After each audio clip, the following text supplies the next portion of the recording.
I was in my home office filling out an invoice for one of my clients when I heard the front door open.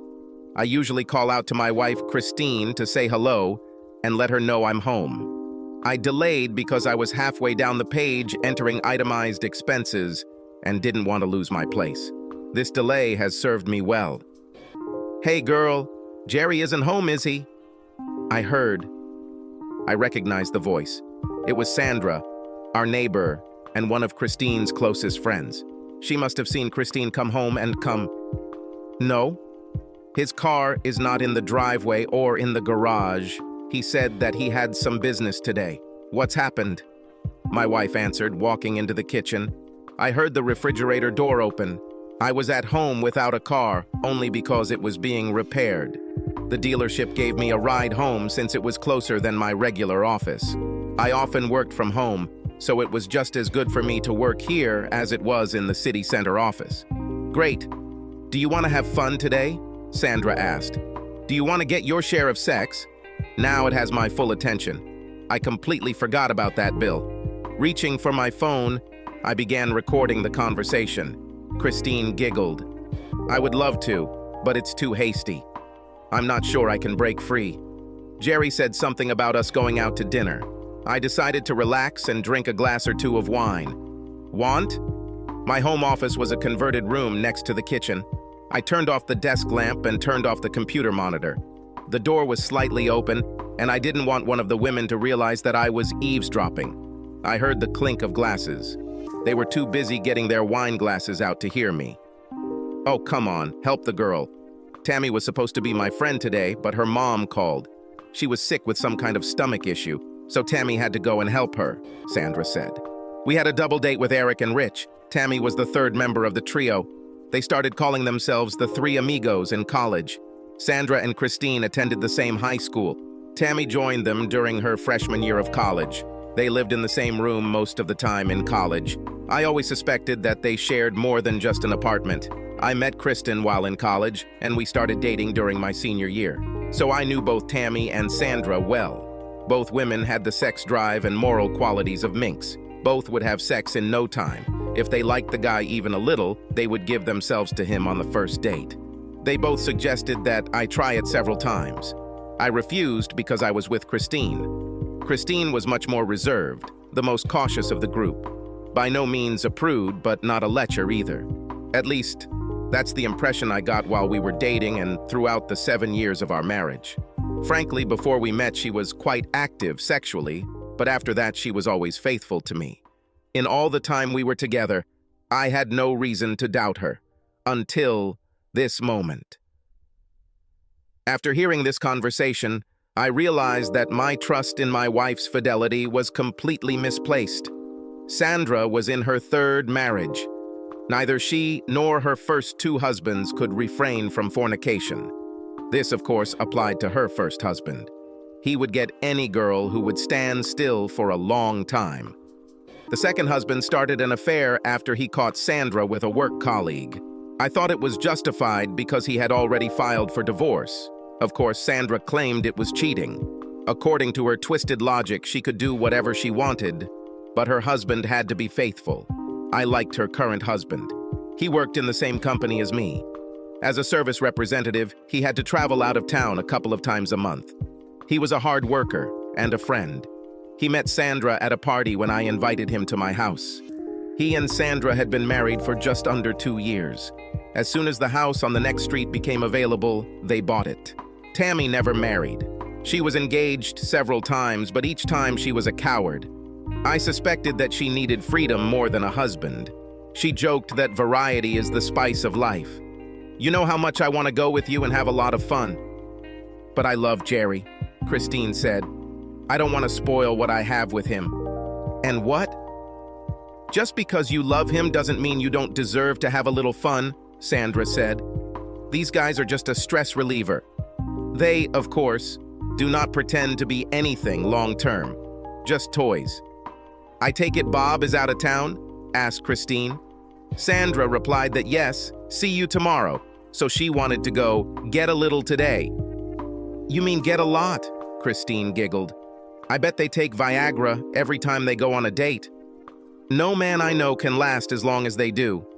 So why do you need me today? Asked Christine. If you don't go, I'll have to choose either Eric or Richard, and whoever stays will be furious. My problem is to escape, Christine said. I usually just go with you and Tammy when Jerry goes to fish camp. He thinks I don't like sitting there in the swamp, and sometimes I like it, and I'll probably have to give up these boy toys soon. We're talking about having a baby. None of these guys are enough like Bob for me to take the risk, and they refuse condoms. Okay, how about this? You tell Jerry that Tammy just broke up with her last boyfriend, which is true, by the way. She's worried about this, so we have to go to her and console her. Maybe drink some wine and just have a bachelorette party. It will also give you an excuse to stay up late or even not come home until the morning. We'll take my car and say we're too drunk to drive home. Tammy will support us. You're going to pick out a hot little dress, grab your heels, and take it to my house before Jerry gets back. Then you will leave here in normal everyday clothes and change at my place. Jerry sits here and doesn't suspect anything. Leave my husband alone, you slut, Christine laughed. You should be a happy married woman now, remember? Besides, I don't want to share Jerry. Sandra giggled. You share all of yourself with other men, but you don't want to share your man, right? No, was the answer. I wouldn't want to share Bob either. I'm woman enough to give him everything he'll ever need and still have some left over for my boys. Then let's get your clothes and things together and take them to my house before Jerry gets back. Otherwise, we're screwed. More precisely, nothing shines for us. I waited, sitting in the darkness of my office and thinking about what I had just heard. My supposedly faithful wife cheated on me with at least these 3 guys and 2 of her girlfriends. Who knows how many more there were before them. I waited until they returned from the bedroom. Let me look outside first to make sure Jerry isn't driving up, Sandra said. Okay, the coast is clear. Let's... I heard the front door open and close. I headed to the back door and circled around the house. I watched as Christine and Sandra turned right toward her house, 2 houses down the street. As soon as they were out of sight, I quickly turned left. Before I could reach the next block, I was already dialing my brother's number. Everything inside me was seething with anger. Yes, just half an hour ago, I loved Christine with all my heart. We even talked about starting a family. What I heard turned my feelings upside down and filled me with rage. I dialed the number and called my brother. Holy shit, dude, Jason stated when I explained the situation to him. I didn't even know they were doing such things. Tammy is a real hottie. You know, I entertained her several times before I met Sue. I kept wondering who else she could be. Sandra was also a wild card. So what are you going to do? Jason has known girls almost as long as I have. I asked him to pick me up. When he picked me up 20 minutes later, the dealership called and said that the car was ready. I asked him to take me there. Let's go to the grill and have a beer. A few guys will meet us there, Jason said as I walked outside after paying the bill. I didn't feel like drinking, but Jason told me to be strong and be there. I'll take care of you. I followed his advice. I knew both the guys waiting for us. They were mutual friends of my brother and me. They would have covered for me. One of them went through a divorce several years ago. He told me how bad it was, but then he laughed and repeated the old joke about why divorces are so expensive. They're worth it. I told all 3 of them that I really didn't have much to lose in the divorce. We only bought our house 3 years ago, so we had almost no equity. I was focused on paying off my college loans as quickly as possible, so we only had a few thousand in savings and accounts. Christine made almost as much as I did as a consultant selling medical products. Child support was not an issue, and neither were the children. I wanted revenge. Scorched earth. I wanted to find these bastards and cause them as much harm as possible. I had no idea who they were. Having laid out my goals, the 3 men began to grin. We can do this, Don said. We're going to the bar or wherever they're going. I'll keep an eye on the bastards and find out their car license plates. You know, my brother is a policeman. I can find out who they are. Do you happen to have the Find My Phone app on her cell phone? Ed asked. I nodded. Christine always left her phone somewhere. Usually all I had to do was call it and hear it ring, but sometimes he ended up in her car. For someone who needed it so much for her job, Christine was very careless. Without thinking twice, I decided to wait and see if I could get information from her phone. "Damn it, guy," Don said, chuckling at my statement. "You don't give your wife any slack." "To my future ex-wife," I corrected him. "Jason and Ed called their wives and said they needed to help a friend tonight, and they would explain everything later." Don was still lonely. He was still too shy to have a permanent girlfriend. "How big are these guys if it comes down to it?" Ed asked. "I just want to know if I need to have an expandable baton on hand." I told him I had a baton and would carry it with me, but I wasn't going to stand there long enough to get in trouble. I was going to tell them they were caught, take some pictures, and get out of the Dodge. If Don can follow the guys and get their numbers, that'll be enough for us. Yes, a fight can ruin today's mood. A shootout would have been even worse. I knew Ed shared the same philosophy as Jason, Don, and me. Never start trouble and leave if you can. But before you let yourself get your ass kicked, you'll blow up another motherfucker. "Hey, dude, do you mind if I stop by Kristen's place later?" Ed asked, grinning. "As far as I understand, you won't have to wait. I'm already done with her, although you might have to borrow her boyfriend's sloppy seconds today," I chuckled in response. "The only thing is, no matter how good she is, I'm not sure she's worth it to be your last sex. You know Melody won't leave you alone once she finds out." Don and Jason laughed. Their jokes made me feel a little better. Leaving all three of us to prepare for the evening, I went home. Before I could get home, the phone rang. It was Christine. "Hi, baby," she began cheerfully. "Look, I know we talked about going out to dinner tonight, but something came up. Tammy is all upset. I think she broke up with her last boyfriend and she needs to talk it out," Kristen began. I asked her if he caught her with another guy. She paused in surprise. I don't know why.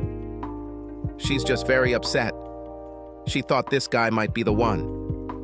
I laughed at this. I couldn't help it. "Seriously, she's upset. Sandra and I are going to go to her house and sit with her. Maybe we'll drink a bottle or two of wine. Everything you need.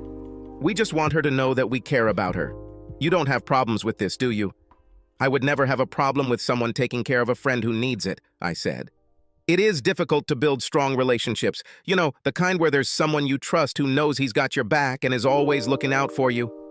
Christine seemed to pause, or it seemed to me. "Thank you, darling. I'll be out in a few minutes." I told her that I would be home by myself in a few minutes. She was still there when I arrived. "Aren't you going to take a bag with you in case you stay?"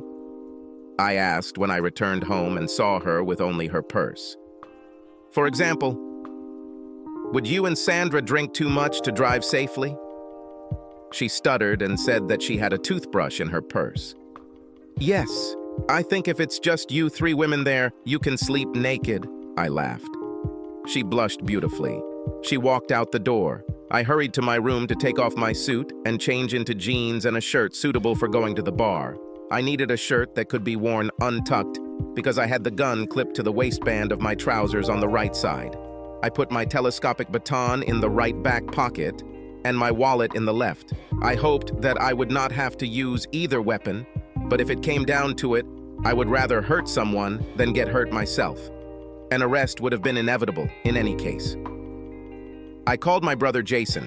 He hurried home himself as soon as we left the bar. He swapped cars with Don to avoid being recognized. I walked out the front door and moved left again. Jason caught me. We drove around the block and stood on the street from where we could watch Sandra's house. We hoped they hadn't left yet, but to be honest, we thought the women would need time to get ready. After an hour of sitting, we both felt bored and sad. According to the Find My Phone app, Sandy still had it, but I wondered if she had forgotten it. I decided to call Christine. "Hey," I said when she answered. "How is Tammy doing?" She paused. I didn't give her time to think. "Pass her the phone and let me talk to her. I'll cheer her up a little. Maybe I'll introduce her to one of the guys in the office. I helped Sandra. She and Bob look quite happy." "We're not there yet," Christine answered. "Sandra and I are still at her house." I asked her why they took so long to leave. "Sandra had a few calls to make first, and we wanted to talk a little before we went to Tammy," Christine answered calmly. "We'll leave here soon." "Are you still at home or have you already gone out to eat?" Sorry I didn't have time to prepare something for you. No. Jason came and picked me up. We're going to grab something to eat and maybe have a drink or two since you'll be late if you get home at all tonight. There was relief in her voice, and she told us to take it easy. I suspected that she was afraid that I would walk to Sandra. It would be very difficult for them to explain why they were half-dressed or fully made up, with slutty makeup, perfume, or sexy lingerie. If I stood at the door, they wouldn't be able to change quickly enough without being caught. I hung up. Jason grinned. Fun with them, right? Then he became sad. Of course, it's a shame that it all came to this. I nodded but said that at least now I know so I can cut my losses and move on with my life. So there's no way you're going to try to settle this case, even if we lose them tonight and can't prove they're cheating? I shook my head and said that the conversation I had overheard earlier was enough for me. 20 minutes later, Sandra's garage door opened and she drove out. We easily followed her. The women had no idea that they could be being followed, and therefore probably did not look around. Most likely they were discussing the upcoming evening. I bet they wouldn't even spend much time drinking. They didn't have to seduce anyone or even play seduction. Their goal was only sex, and as much as possible. I called Don and Ed to keep them in the loop. They were already on their way. Sandra pulled into the parking lot of a fairly quiet bar that we all knew, a quiet place known as a pickup bar. There was some music, but mostly you sat, drank, and talked. They decided whether the interlocutor was someone worth making acquaintance with. If not, then go home or wait for the next one. No one gave anyone a second glance unless they were considering a future date. Damn, Christine looks hot. And Sandra too, Jason remarked as he watched him and Sandra get out of the car. From our position, we could see both women adjusting their tight dresses. The dresses are maybe a couple of inches below their butts, but no more. I wonder if they wear bras? I shook my head. I knew Christine didn't wear it. She couldn't wear it with a dress like that. I bet they don't have any panties on either unless it's a thong, I said roughly. And then it would be easy to put on a short show for your boy toys before they get down to business. Don and Ed arrived. They came over and I told them what the women were wearing. We watched as several men arrived and went inside.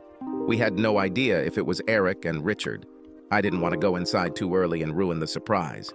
Ed said he would go and see if the women were sitting alone or not. Both he and Don wore baseball caps. I hoped Christine wouldn't recognize them too soon. He called from inside and said that he barely had time to grab a beer when two guys sat down next to the women. They kissed women as if they were going to have sex right there in the bar.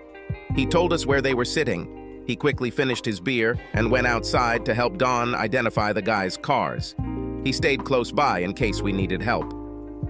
When we got inside, Jason and I took out our phones and started filming the scene. Without saying anything, we approached the four and for several seconds filmed how they pressed themselves against each other, intertwining their hands. Sandra looked up and squealed when she saw us. "Hello, beauties," I said much louder than necessary. The look on Christine's face was priceless. She started babbling something. "Carry on, bitch," I announced loudly. There was silence in the bar. "Don't pay attention to me, and don't bother returning home. I'll gather up your junk and put it out on the lawn tonight. You can drag him to this other trader's house." With my free hand, I pointed at Sandra, "And you guys can keep them after you have your fun today. I don't need her anymore." I'm sure Sandra's husband won't want to see her either when he finds out about this. One of them began to rise to his feet. "Do not be an idiot." I turned slightly and showed him the handle of my Glock above my belt line. Even in the dim lighting, he paled noticeably. Jason and I turned and walked out. I wondered how long it would be before I received my first phone call or message. 10 minutes. "Yes? What do you want? Is the guy done playing with you?" I asked sarcastically. I put it on speaker so Jason could enjoy himself. "Damn it," said Christine. "It's not what it seems. These guys came to town on business. One of them is Sandra's old friend. She needed someone as cover. I couldn't believe what she told me. It's not what it seems." That's probably all they could come up with in 10 minutes. I laughed. Yes, one of the guy's arms was so far around your neck that he could reach your tit. His other hand was under the table. I wonder if it was under your dress too. I can't tell from the video. But it does not matter. You lied, you cheated. We're done. I heard Jerry, please. As I pressed the icon to end the call. You know I'm going home with you tonight, Jason said. I looked at him in surprise. Don't argue about it.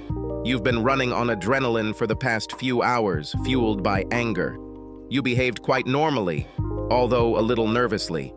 Soon you will fail, and it will hurt you. I'll be there so you don't do anything stupid and fall apart. I quietly told him I appreciated it.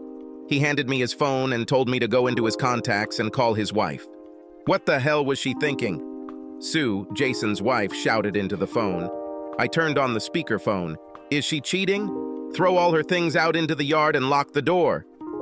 I had no choice but to laugh. Thanks, Sue, I said. I'm glad you have my back. I appreciate it. I would do the same to Jason if he cheated on me, Sue said. And if I cheated on him, I would know that the same or even worse could be expected from him. Jason, stay with Jerry today and help him. Maybe you guys should consider taking a few days off and going to a fish camp and getting drunk as soon as you pull yourself together. I loved my daughter-in-law. Okay, first about the main thing. Whiskey, tequila, rum, or beer? Jason asked as we pulled up to my house. I replied that beer is safer. He brought 2 bottles and put a few more in the refrigerator to cool. Well, let's start packing her things? He asked, grinning. I knew that in the end it wouldn't matter. I probably wouldn't be able to keep her on the street. I didn't care about the house anyway. But it would be a statement, and I planned to make this statement as public as possible. We took a box with garbage bags and began to put all her things in it, starting with clothes. We began to stack them in the yard, not far from the front of the house. This was done so that I would not be accused of giving away her things. Where we lived, if you put things out on the side of the road, it was considered safe to pick them up. Often, during breaks between garbage collection, you could find household appliances, an old TV, or something else on the side of the road. Sofas and chairs were placed there when the apartment was renovated. It was generally accepted that these things were given away. Anyone who wanted could take them. This eliminated the need to go to the landfill and provided an opportunity for those in need. I put Christine's things next to the house. I told her it would be outside and hoped I would be covered. An hour later, all of Christine's clothes and personal belongings lay on the lawn. I changed the combination on my gun safe and kept all the documentation I wanted to protect. I went into my home office to make sure there was nothing there that couldn't be replaced.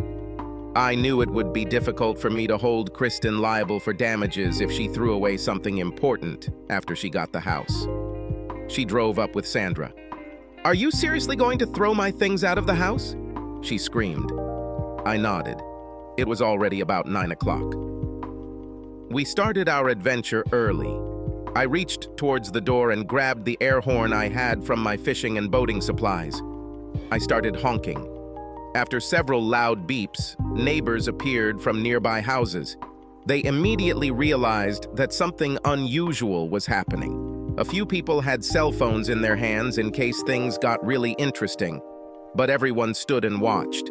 I went out into the open, almost onto the street. My wife Christine and her friend Sandra were meeting guys and having wild, unbridled sex, I announced in a loud and firm voice. I heard Christine start crying and begging behind me. Tonight, I caught them both at the bar with their boyfriends. If anyone needs proof, I'll be happy to show them the video footage. I want this woman out of my house. She can go live with her friend. I'll move out in the next few days and she can come back. We're finished. I waved cordially. How could you do this? Christine asked, not believing that I had the nerve to make such a public statement. Sandra understood perfectly well what this meant for herself. She knew that if I hadn't already done so, I would soon call her husband. She sat on the lawn and sobbed. She was only married to Bob for a couple of years, but they had a prenup. Knowing her history, I took him aside and warned him to be on the safe side. Trust, but verify, I said. He took my advice. You don't have any evidence that we did anything, Sandra said. trying to sound confident. Well, we sat at the bar with a couple of friends. Big deal. I pointed to the bags and said that it was better to put them away, otherwise they might go missing. I honestly expected the police to show up soon, and sure enough, a patrol car pulled up. While all this was happening, Jason was in my office making sure the contents of both his and mine were uploaded to the cloud. I was busy explaining to the cops how I caught my wife cheating. The question was, who would leave home today? One of the employees said that it is usually a man. I said that I would be happy to, but my wife's things were already packed. He grinned, knowing that I was filming him. Now I'm not sure that my wife won't smash or destroy my property,